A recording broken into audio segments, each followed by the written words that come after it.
Hello everyone, this is Keita, your best English teacher ever.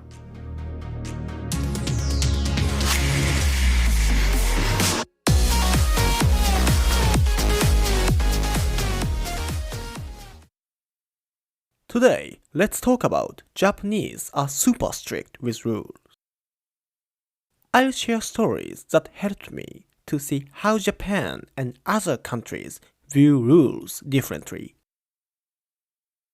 Have you ever wondered about work rules and manners? Like, do you really need to say お世話になっております in every email? I've experienced that too. For example, thinking, what is a regular meeting? Meetings should only happen when there is a need to discuss something, right? Like this, in life, there are lots of rules that seem pointless and don't really mean much. But don't worry, I'll show you a mindset that lets you be flexible, not stuck to strict rules. The idea is, change or even break the rule if it doesn't fit the goal. Let me tell you a story that made me understand why this mindset is so important. This is a story about my working in restaurants in Japan and Canada. Most part-time jobs at restaurants have shifts, right? It's the same in Canada. Usually, 2 weeks ahead, you can tell your managers when you can work, and then they make a schedule based on that. Now here's a big difference between Japan and Canada when it comes to the confirmed shifts. In Japan, once the shift was set, it was completely fixed, even if almost no customers show up on the workday. You had to stay until the set time and get the fixed amount of money, right? Personally, I found it too boring to just stand around doing nothing, so I wished they'd let me go home early sometimes. However, in Canada, it's totally different.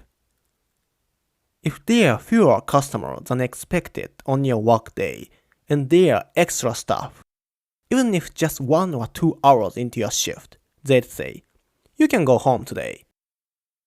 Of course, you only get paid for the hours you worked. But I liked this style because I could use the free time more effectively than spending it boring.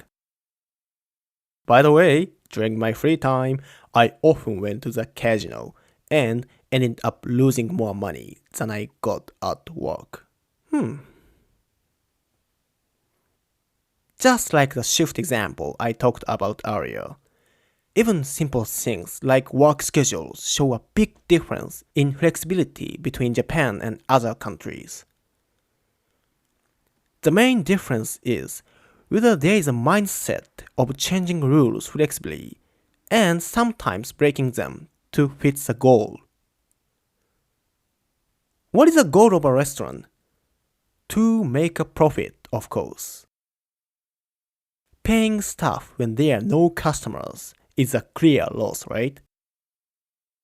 However, in many Japanese restaurants, once a shift is set, it's completely fixed. So, even if there is not much to do, you have to work until the set time. But in Canada, for instance, they think about making a profit and can adjust shift flexibly based on what makes sense. By the way, my friends say Australia is similar to Canada in this style. Alright, let's break it down. Summary time.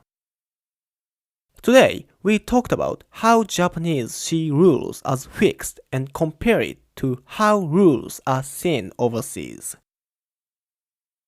The big idea is to be flexible with rules and, at times, break them to fit the goal.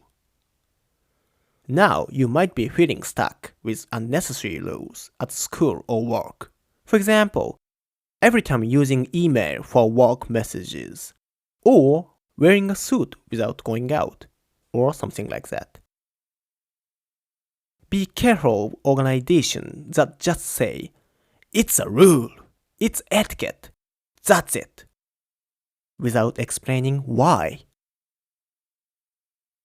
Consider the purpose behind rules, and if they don't make sense for the goal, be open to changing them.